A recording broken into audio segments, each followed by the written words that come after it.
بہترین دوست وہی ہے جس سے آپ کو سیکھ جائیں، جو آپ کی تربیت کر دے، جو آپ کی غلطی کی نشاندہی کرے، جو آپ کو روکے، تھام لے اور اللہ کے راستے سے ہٹنے نہ دے۔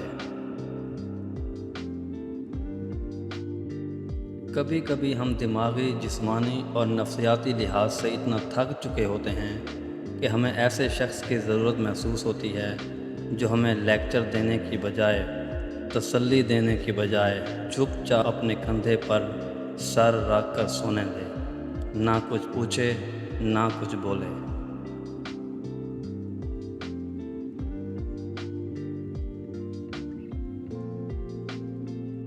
آپ کے بغیر جس کا دن گزر سکتا ہے، اس کی آپ کے بغیر زندگی بھی گزر سکتی ہے۔ حقیقت پسند بننا یا بے وقوف بنے رہنا آپ کا اپنا انتخاب ہوتا ہے۔ انسان کو بس ایک آدھ بار آزمانا چاہیے، پھر جو اس کا رنگ ہوتا ہے بس وہی اس کا رنگ ہوتا ہے۔ اس کے بغیر وہ آپ کو نہیں بلکہ آپ خود کو دھوکہ دیتے ہیں۔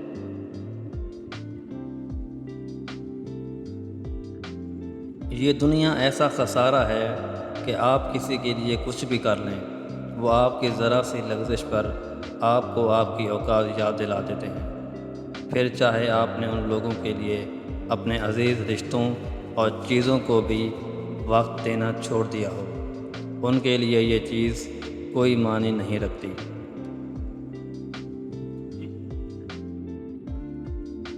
دنیا کا سب سے خوبصورت انسان وہ ہے جس سے بات کرنا آسان ہو، جس سے مشکل میں مدد مانگنا آسان ہو، جو دوسروں کے دکھ اور درد میں شامل رہے اور جو آنسو پونچھنا جانتا ہو۔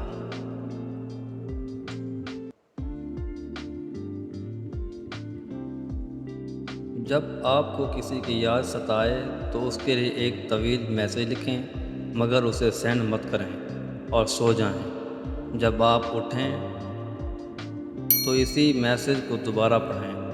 پڑھنے کے بعد آپ خود کو انتہائی بے وقوف انسان پائیں گے۔